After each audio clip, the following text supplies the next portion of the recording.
Questão de número 17. Pedro, estudante de Direito, disse ao seu professor que lera em um livro que a Constituição brasileira era classificada como rígida. Perfeito. O enquadramento é como Constituição rígida. O professor explicou-lhe que deve ser classificada como rígida a Constituição que precisa ser observada por todos que vivam no território errado. Seja escrita, distinguida-se, portanto, das constituições que se formam a partir dos costumes. Errado. Isso é uma falsa ideia que se tem, que as constituições não escritas, elas são mais fáceis de serem alteradas. Isso está errado. Elas não são mais fáceis de se introduzir o processo de alteração pelo seguinte: imagine que é uma Constituição não escrita e todo mundo segue. Então, ela é muito mais enraizada do que a Constituição escrita, que acaba sendo uma determinação do Constituinte que todos precisam seguir. Vincule todas as estruturas estatais de poder aos seus comandados. Não é isso que quer dizer rígida.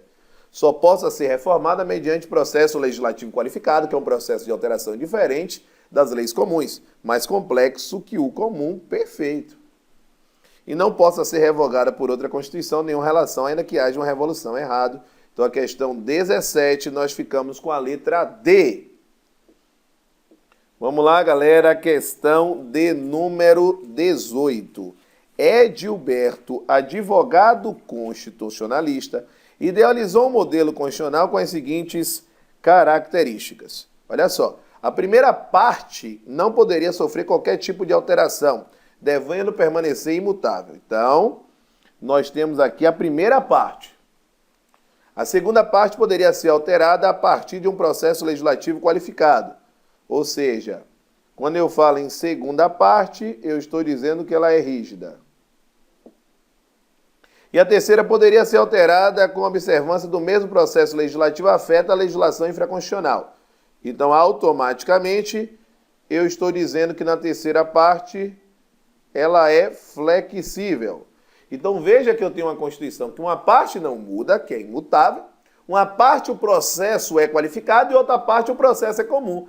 Claramente, eu estou diante de uma Constituição que está enquadrada como semi-rígida, porque possui várias faixas relacionadas ao processo de alteração.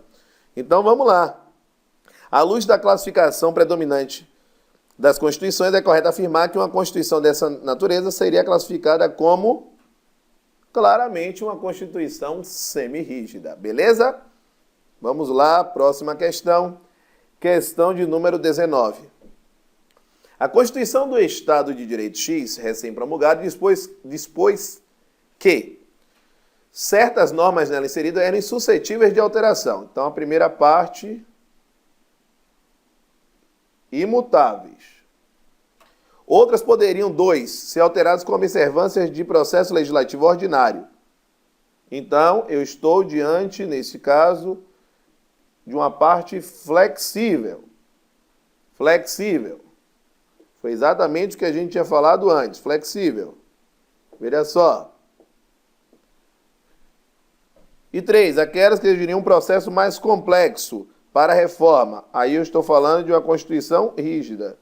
Ora, é correto afirmar, sob a ótica da estabilidade, é correto afirmar que essa Constituição é, de novo, uma parte imutável, uma parte flexível e uma parte rígida. Então, automaticamente, ela é semi-rígida e poderia parecer também semi-flexível. Questão 19, resposta à letra E. E a questão de número 20. Considerando a classificação das Constituições, marque a opção correta. Quanto à extensão e à finalidade, dogmática. Errado. Dogmáticas vai ocorrer quanto ao modo de elaboração. Históricas, mais uma vez, quanto ao modo de elaboração, não é quanto à origem. Quanto ao conteúdo, não escritas, não. Quanto a conteúdo é formal ou material, não escritas é quanto à forma. Quanto à estabilidade, flexíveis.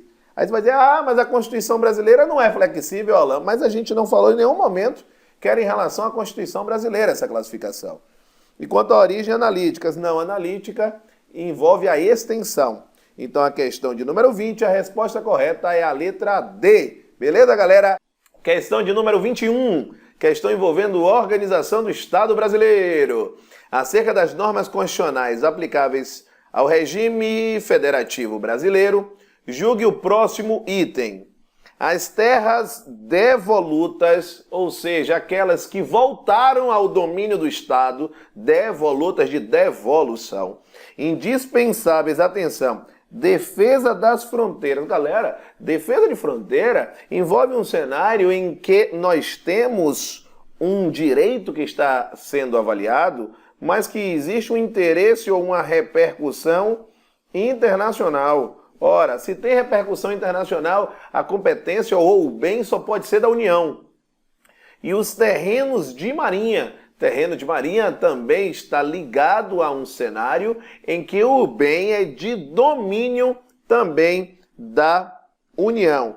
E seus acrescidos são bens pertencentes à União, sim, é o que está descrito no artigo 20 da Constituição Federal, que trata justamente dos bens que pertencem à União. Só lembrando que quando nós falamos em união, essa união ela sempre deve ser vista sobre dois prismas. A união ela deve ser vista para fins externos, e quando eu falo união para fins externos, eu estou dizendo que ela recebe um apelido. Ela é chamada de República Federativa do Brasil. Aí é a ideia do Estado brasileiro, então ela é soberana.